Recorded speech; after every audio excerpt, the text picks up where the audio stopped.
লালমনিরহাটের কালীগঞ্জে ফুয়েল কার্ডের ছবির সঙ্গে চেহারার মিল না থাকায় এক মোটরসাইকেল চালককে থাপ্পড় মারার অভিযোগ উঠেছে উপজেলা নির্বাহী কর্মকর্তার বিরুদ্ধে।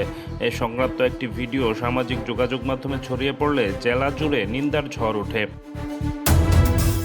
বুধবার বিকেলে উপজেলার চন্দ্রপুর ইউনিয়নের চাপারহাট বাজারে লুবানা ফিলিং স্টেশনে ঘটনা ঘটে। অভিযুক্ত ইউএনওর নাম শামীমা আক্তার জাহান, ভুক্তভোগী যুবক নদী একটি গ্যারেজের কর্মচারী।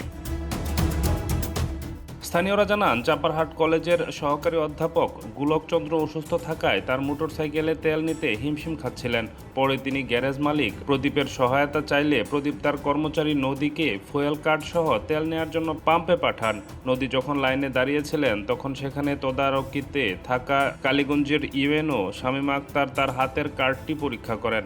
কার্ডের ছবির সঙ্গে নদীর চেহারার মিল না থাকায় তাকে কিছু জিজ্ঞাসা না করেই ইউএনও তাকে থাপ্পড় দেন বলে প্রত্যক্ষদর্শী জানায়।